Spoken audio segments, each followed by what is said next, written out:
رات کو تراویح کا حکم دیا گیا، اس میں بھی ہمارا فائدہ۔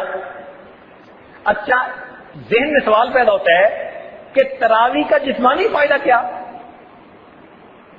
تراویح کا جسمانی فائدہ کیا؟ روحانی فائدے تو ہیں ہی صحیح۔ اس ساجد نے عرض کیا نا شروع میں کہ آج روزے کے جسمانی فائدے کیا ہیں، اس ٹاپک کو تھوڑا کھولا جائے گا۔ تو سوال پیدا ہوتا ہے کہ جی تراویح کے جسمانی فائدے کیا ہوئے؟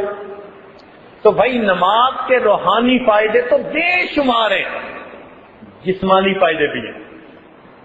یہ ایکسرسائز بھی تو ہے نا۔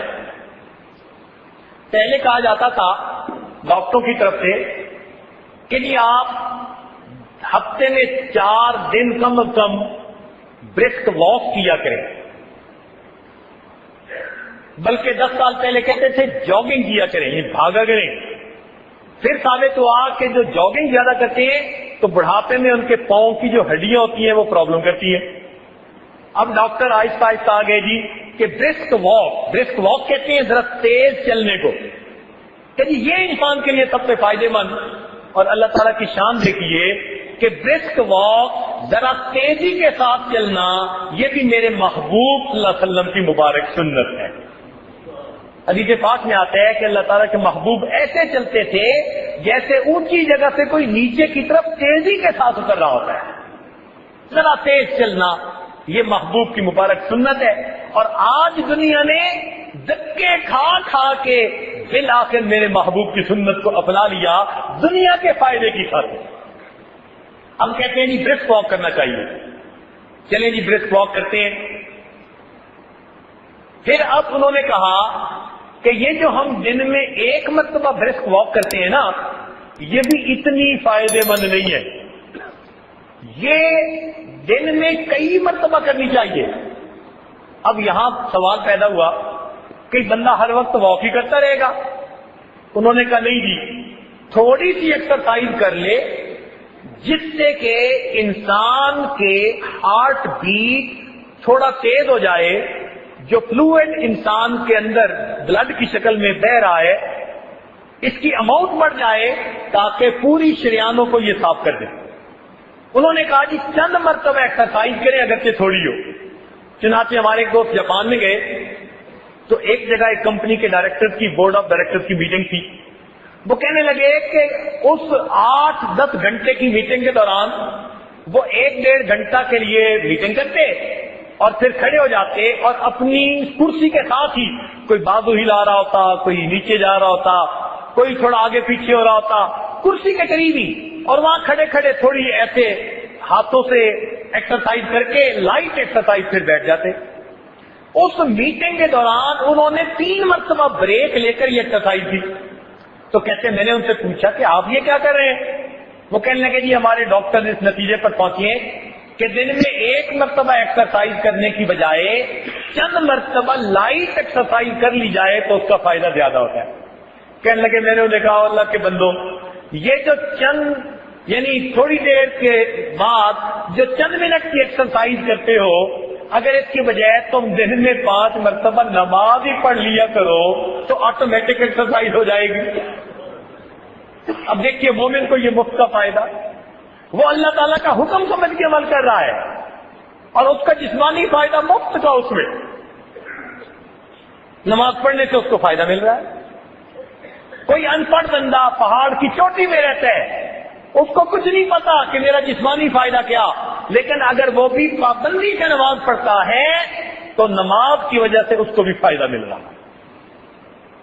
ہمارے کئی نوجوان نماز کی پابندی نہیں کرتے، اس نماز کی وجہ سے دیکھیے کتنے فائدے پہنچ رہے ہیں۔ مجھے ایک مرتبہ ہم اسپیس میوزیم دیکھ رہے تھے، Smithsonian series of museum Washington میں، تو ہمیں ایک ڈاکٹر صاحب مل گئے، وہ بات چیت کرتے رہے، انہوں نے حلیہ دیکھا مسلمانوں والا، تو مجھے کہنے لگے کہ تمہیں پتہ ہے کہ جو زیادہ عبادت گزار ہوتے ہیں نا مسلمانوں میں، ان کے چہرے پہ نور ہوتا ہے؟ میں نے کہا جی بالکل ہوتا ہے، صلحاء کا نور۔ کہنے لگے اس کی ایک ریزن ہے، انگلش میں بات کر رہا تھا۔ میں نے کہا جی کیا ریزن ہے؟ کہنے لگا کہ انسان کا جسم جو دل سے نیچے ہے اس میں دل کے لیے بلڈ پہنچانا آسان ہے، اور جو بدن اوپر ہوتا ہے اس میں بلڈ پہنچانا انسان کے لیے مشکل کام ہے.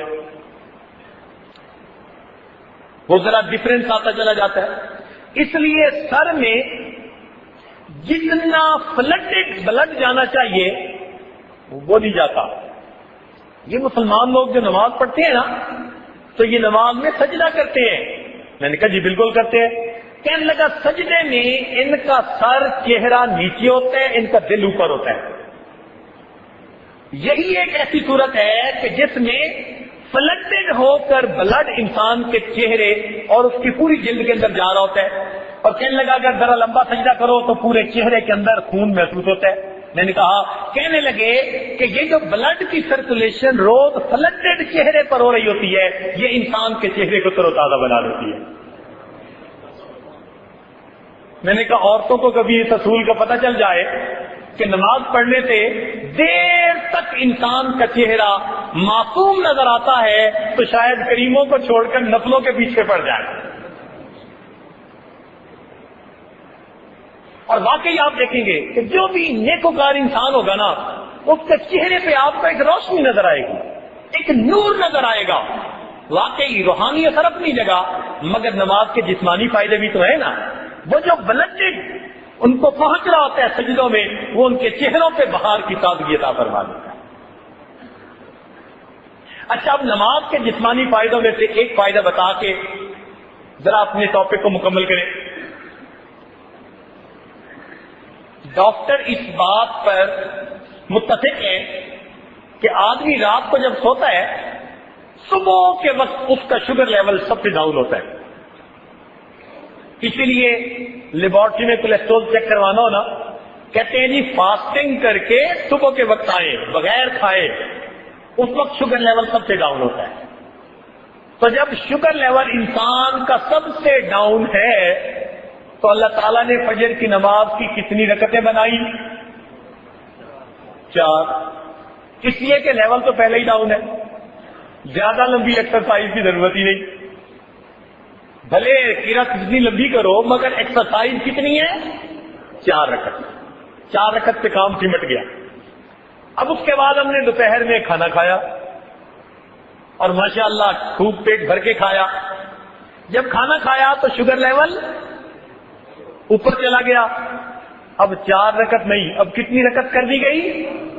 12 رکعتیں بنا دی گئی کہ اب تمہیں زیادہ ایکسرسائز کی ضرورت ہے.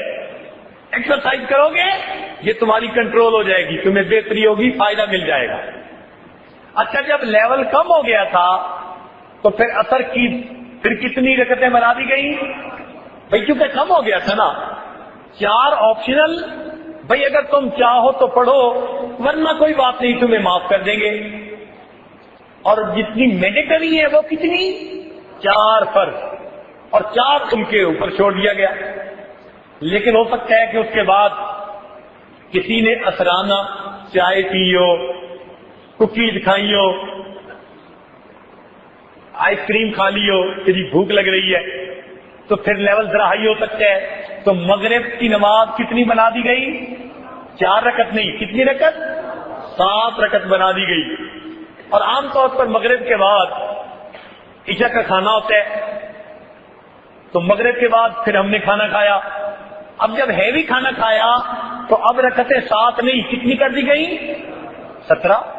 اب یہاں پر ذہن میں آتا ہے کہ یا اللہ دوپہر میں تو 12 سے کام چل گیا تھا، اب 12 کیوں نہیں 17 کیوں؟ فرمایا اس لیے کہ دوپہر میں 12 رکعتوں کے بعد تم نے ابھی جاگنا تھا، کام کرنا تھا اور شوگر لیول ڈاؤن ہونے کے چانسز تھے، اور اب تو جناب سونا ہے لہذا 12 سے کام نہیں چلے گا. کتنی پڑھنی پڑے گی؟ 17 پڑھنی پڑے گی. اچھا جی چلو 17 سے کام چل گیا.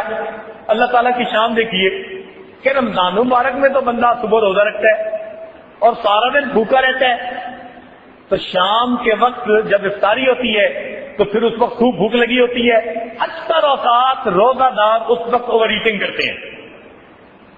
اس وقت ماشاءاللہ ملک شیک بھی پی لیا تو جوس بھی پی لیا تو کھانے بھی خوب کھا لیے، تو شوگر لیول جب دم ہائی چلا جاتا ہے جب بہت زیادہ اوور ایٹنگ کر لی تو پروردگار عالم نے کیا فرما دیا کہ بھائی اب 17 رکعت سے بھی کام دوبارہ نہیں چلے گا، اب تمہیں 20 رکعت اور بھی ادا کرنی پڑے گی تاکہ تمہارے جسم کو صحیح فائدہ پہنچ جائے۔ ایک آدمی سفر میں نکلا ہے، اب سفر میں تو اس کی ایگزرشن ہوتی رہتی ہے، تو جب سفر میں ایگزرشن ہو ہی رہی ہے، پروردگار عالم نے فرمایا اچھا جو فرض تھے ہم نے وہ بھی آدھے کر دیے اور جو نفل تھے وہ تمہیں ویسے ہی معاف کر دیے، ایگزرشن تو تمہاری ویسے ہی ہو جاتی ہے۔ تو دیکھیے پروردگار عالم کتنے مہربان ہیں اپنے بندوں پر کہ عبادت بھی ایسی رکھی کہ جس کا بندوں ہی کو روحانی اور جسمانی فائدہ پہنچا۔ تو رمضان مبارک کا مہینہ آنے والا ہے، یہ ہمارے لیے فائدوں کا دروازہ کھولنے والا ہے،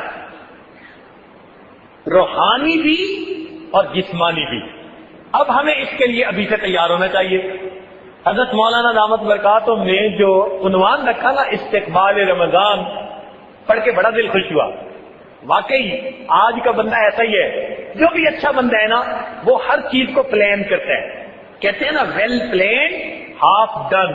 جس کام کو تم اچھا پلان کر لو گے سمجھ لو کہ آدھا کام ہو گیا۔ آج تو شادی کی بھی پلاننگ 1 سال پہلے سے کرنی شروع کرتے ہیں، بزنس کی پلاننگ بھی پہلے سے کرتے ہیں، پتہ نہیں کتنا عرصہ پلان کر کے پھر کوئی کام کرتے ہیں۔ تو بھائی ہمیں رمضان مبارک بھی پلان کرنا چاہیے کہ ہم نے کیسے کرنا ہے۔ اس کی پلاننگ کوئی ورزش کرنی نہیں ہے کہ بھئی اتنی گھنٹ بیٹھ کے روز نکالنی شروع کر دو۔ اس کی پلاننگ یہ ہے کہ آپ اپنی مصروفیات کو ابھی سے ایسے اسکیڈول کریں کہ رمضان المبارک میں اپنے آپ کو لائٹ رکھنے کی کوشش کریں۔ گھر میں شادی ہونا تو بندہ پورا مہینہ اپنے آپ کو ذرا لائٹ رکھتا ہے، او جی میری گھر میں شادی ہے، میں نے ذرا اسکیڈول بہت لائٹ رکھا ہوا ہے تاکہ میں شادی بھگتا لوں۔ جیسے شادی بھگتانے کے لیے 1 مہینہ اپنا اسکیڈول لائٹ کر دیتے ہیں، اسی طرح ہمیں بھی چاہیے اللہ تعالیٰ کی مغفرت میں سے وافر حصہ پانے کے لیے، اپنے گناہوں کو بخشوانے کے لیے اور اپنے رب کو منانے کے لیے ہم بھی رمضان مبارک کے مہینے کو لائٹ پلاننگ کر لیا۔ اور ہم کر سکتے ہیں، کتنے کام ہوتے ہیں جو بندہ خود کرتا ہے۔ تو اپنے سفروں کو پلان ایسے کریں، اپنے کاموں کو پلان ایسے کریں، میٹنگ کو پلان ایسے کریں کہ رمضان المبارک میں آپ ذرا لائٹ ویٹ رہنے کی کوشش کریں۔ جب آپ مینٹلی کچھ ذرا فارغ ہوں گے تو یکسوئی سے نماز بھی پڑھ سکیں گے، تراویح بھی پڑھ سکیں گے، اور پھر پریشر بھی نہیں ہوگا کہ صبح فلاں میٹنگ میں ہم نے جانا ہے۔ تو ایک تو تیاری یہ ہے کہ اپنے آپ کو ذرا لائٹ لوڈڈ کر لیں، اور دوسرا یہ کہ اپنے آپ کو رمضان المبارک کے اسکیڈول کے ساتھ ایڈجسٹ کرنے کے لیے مینٹلی تیار کر لیں۔